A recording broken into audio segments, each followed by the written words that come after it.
Types of hackers. A hacker intentionally exploiting a vulnerability in a system with authorization but without a malicious intent is known as a white hat hacker.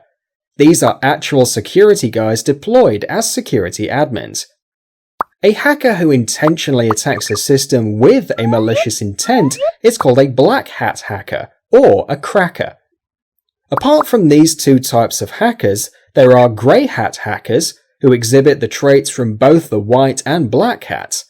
For example, if a white hat hacker found a vulnerability in a system and exploited it with authorization, but revealed it publicly instead of reporting it to the organization who had authorized him, he would be exhibiting a trait of a black hat hacker, so then he would be called a grey hat hacker.